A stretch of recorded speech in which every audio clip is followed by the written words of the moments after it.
नमस्कार, मैं विवेक भट्ट, आपका खास कार्यक्रम द सक्सेस स्टोरी। और आज हम आपको मिलवाएंगे एक ऐसे एंटरप्रेन्योर से जो कि एक मिशनरी एंटरप्रेन्योर है। अब तक आपने हमारे सारे एपिसोड में अलग अलग एंटरप्रेन्योर्स की अनोखी सक्सेस कहानी सुनी, और आज हम बात करेंगे पूजा मंशुला श्रॉफ की, जो कि केलरॉक्स फाउंडेशन की फाउंडर हैं। मैम, स्वागत है आपका हमारी इस खास पेशकश में। आपके फाउंडेशन के बारे में, आपकी सफलता की कहानी के बारे में हम बात करेंगे, लेकिन सबसे पहले हम ये जानना चाहते हैं कि हमने सुना है कि आप जब कॉलेज में थी तब आपकी फ्रेंड्स मूवीज़ देखने जाती थी, घूमने फिरने जाती थी, होटल्स में जाती थी, तब आप कुछ ऐसे प्रोजेक्ट पे काम कर रही थी कि कैसे ज़्यादा एजुकेशन अच्छा मिले, ये सही है? जी हाँ, मैं कुछ सीरियस किस्म की हूँ और कॉलेज में भी थी। और कॉलेज में जब आप सीरियस किस्म के होते हो तो वो थोड़े से हटके हो जाता है, क्योंकि everybody is having fun in college. तो ये मैं नहीं कहूँगी कि मैंने कभी पिक्चर नहीं गई, मैं पार्टीज़ में कभी नहीं, पर बहुत कम जाती थी। आई वुड प्रेफर कि मैं अपने साथ बैठूं और मेरे बहुत विजन्स थे, और तब मुझे ये ख्याल किस तरह से इम्प्लीमेंट किया जाए कुछ आइडिया ही नहीं था, क्योंकि वेरी अर्ली बात कर रही हूँ मैं, 12th के तुरंत बाद, फर्स्ट ईयर सेकेंड ईयर की बात कर रही हूँ। मुझे ज़रा भी आइडिया नहीं था कि इम्प्लीमेंटेशन कैसा होता है, फंड्स कहाँ से आते हैं। मेरे बहुत सपने थे, ड्रीम्स थे, और उसको लेके मैं हमेशा कुछ ना कुछ प्लानिंग करती रहती थी। और जहाँ जहाँ मैं देखती थी चिल्ड्रन हो या वर्नाक्युलर मीडियम स्टूडेंट्स हो, जिनको एजुकेशन से या तो तकलीफ़ या उनको मिलता नहीं था एजुकेशन, वो मुझे बहुत बॉदर करता था, बहुत ज़्यादा। सो मेरे अर्ली इम्प्रेशन सिर्फ यही हैं कॉलेज के कि सबको एजुकेशन नसीब तो होनी चाहिए। और मैं ये हमेशा सोचती रहती थी कि एजुकेशन ऐसा होना चाहिए, वैसा होना चाहिए, ऐसा क्यों नहीं है, ऐसा क्यों है। वो सारे ख्याल तो ज़रूर थे मेरे मन में। तो आपने स्टार्ट कैसे किया? फर्स्ट स्टेप कहाँ से आया था आपके एजुकेशन के बाद? एजुकेशन फाउंडेशन की तरफ पहला कदम कैसे बढ़ा? मैं दिल्ली में पढ़ती थी, and I had come to IIM Ahmedabad. That is where I met my husband Pratul Shroff. मैं दिल्ली में उन दिनों थोड़ा सा काम करने लगी थी, मेरी अपनी थोड़ी छोटी सी बिजनेस थी। मैंने I got married to Pratul, मैं अहमदाबाद में रहने लगी।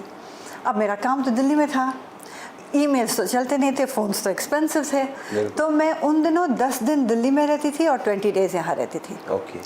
मैं जब अहमदाबाद में आई तो फर्स्ट थिंग जो मेरा इम्प्रेशन ये रहा कि अहमदाबाद में इंस्टीट्यूशन, जो हायर इंस्टीट्यूशंस हैं, बहुत हाई कैलिबर के हैं। बट आप जब K-12 एजुकेशन, जहाँ पे मैं फ़िलहाल काम कर रही हूँ, उसकी सिनेरियो कुछ कंटेम्प्रेरी नहीं थी, सिर्फ इतना कहूँगी।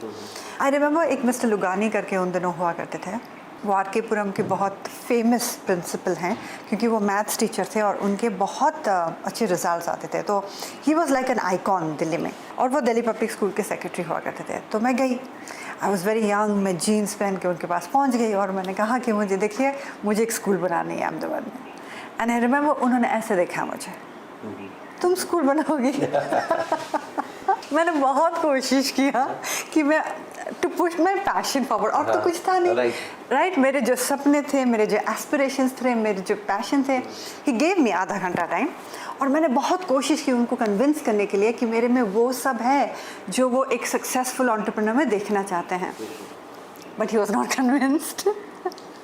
तो दिल्ली पब्लिक स्कूल के जितने भी मेंबर्स थे, मैंने सबसे बात करी, सलमान खुर्शीद से लेके BN कृपाल जो हमारे यहाँ पे हाई कोर्ट के थे और फिर सुप्रीम कोर्ट के भी चीफ जस्टिस थे, उनसे भी बात करी मैंने।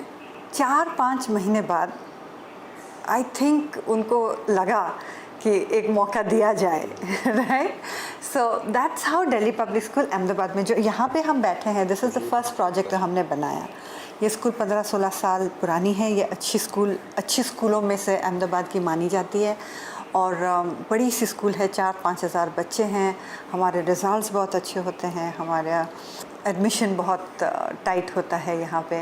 एंड ये स्कूल यही एक स्कूल है जहाँ पे मैंने बहुत एक्सपेरिमेंट्स किए हैं, मैंने बहुत यूज़ ऑफ टेक्नोलॉजी किया है, मैंने बहुत 21st सेंचुरी लर्निंग स्किल्स किया है। हमने टीचर्स ट्रेनिंग तो हम लगातार करते रहते हैं। सो मैनी वेज इस सिटी के लिए एक पायनियरिंग स्कूल है। केलरॉक्स की आज मेरे ख्याल से 7-8 स्कूल्स हैं जो कि रनिंग है आपकी।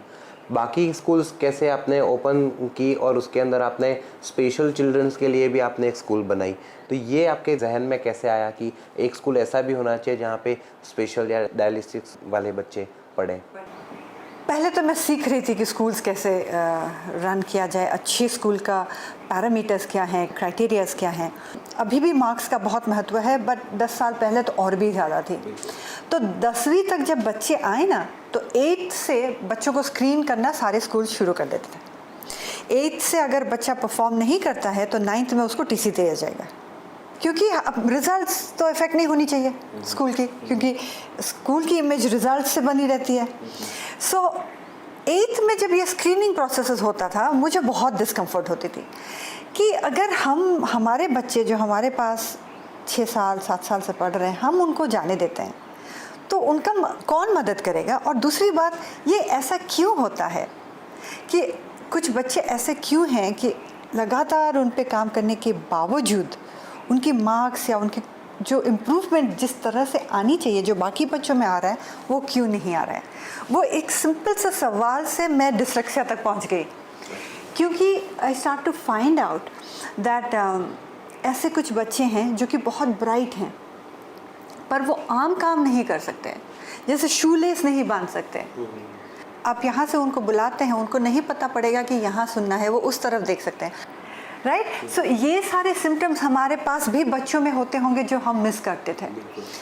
देखिए, डिस्लेक्सिया जैसे शॉर्टकमिंग बहुत लोगों को हुआ है दुनिया में। आइंस्टाइन एक डिस्लेक्सिक थे, चर्चिल एक डिस्लेक्सिक थे, बुश एक डिस्लेक्सिक थे, रोनाल्ड रीगन की फैमिली में हैं। ये सिर्फ इतना है कि हमारे कल्चर में उसको पहचाना नहीं जाता है, और हम थोड़े से क्योंकि सोसाइटी से डरते रहते हैं, हम ये नहीं बताते कि हमारा बच्चा डिस्लेक्सिक है, और इसकी वजह से बच्चों में बहुत तकलीफ़ होती है, क्योंकि कोई उनको समझता नहीं है, वो दूसरे बच्चों के साथ खेल नहीं पाते हैं। सो ये सब जब मैंने सुना कि ऐसा भी हो सकता है, नॉर्मल चिल्ड्रन जो कि बिल्कुल आपको पूरा नॉर्मल लगेंगे, बट उनकी लर्निंग डिफ़िकल्टी है। उन दिनों सुधीर मांकड़ करके जो हमारे प्रिंसिपल सेक्रेटरी जो रिटायर हुए हैं, वो एजुकेशन सेक्रेटरी थे, और उन्होंने भी हमें बहुत मदद की, और उन्होंने सजेस्ट किया कि हम ये प्रोग्राम चलाएं। तो तभी हमने प्रेरणा जैसी एक प्रोग्राम, अभी 8 साल 10 साल हो गया है उस प्रोग्राम को शुरू किया था। मैम, ये कैलरॉक्स फाउंडेशन नाम रखा था, कैलरॉक्स नाम कहाँ से आपने? कैलरॉक्स एक्चुअली हमारा कोर वैल्यूज़ का एक एक्रोनिम है। हमारा C stands for collaboration, A stands for academic excellence, L stands for living in the gap. ये मतलब है कि एक एम हमने बनाया है कि 10 स्कूल होनी चाहिए। ये नहीं कि 10 स्कूल होने के बाद हम आराम से बैठ जाएं, एक नया टारगेट बनाएं। उसको हम लिविंग इन द गैप बोलते हैं, कि 2 पगतिया के बीच में हमेशा आप रहें और हमेशा कंटिन्यूसली लर्न करते रहें। O is for organisation first. हम ये मानते हैं कि अब जब यूनिटी के साथ काम करते हो, then it's a bigger thing than I. We is bigger than I. R is a French word for raison d'être. What it means is humanistic approach. हम बच्चों के साथ काम करते हैं, उनके पेरेंट्स के साथ काम करते हैं, और जब पेरेंट्स स्कूल में आते हैं, वो कोई मिनिस्टर, कोई पुलिस पर्सन, कोई बिजनेसमैन, कोई जर्नलिस्ट नहीं आता है, एक पेरेंट ही आता है। और पेरेंट जब आते हैं, वो अपने दिल से, इमोशनल स्टेट से हमारे पास आते हैं। तो ये बहुत इम्पॉर्टेंट है कि हम स्कूल वाले एक ह्यूमन अप्रोच से बच्चों के एंड उनके पेरेंट्स के साथ डीलिंग करें।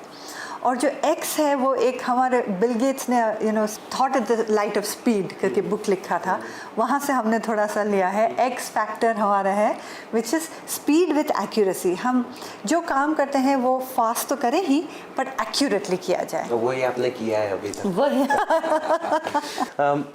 आपके की स्ट्रेंथ की बात की जाए तो क्या की स्ट्रेंथ है? मैं अपनी टीम को अच्छी तरह मोटिवेट करती हूँ। मैं उनकी स्ट्रेंथ्स और वीकनेसेस को देख सकती हूँ, पहचान सकती हूँ।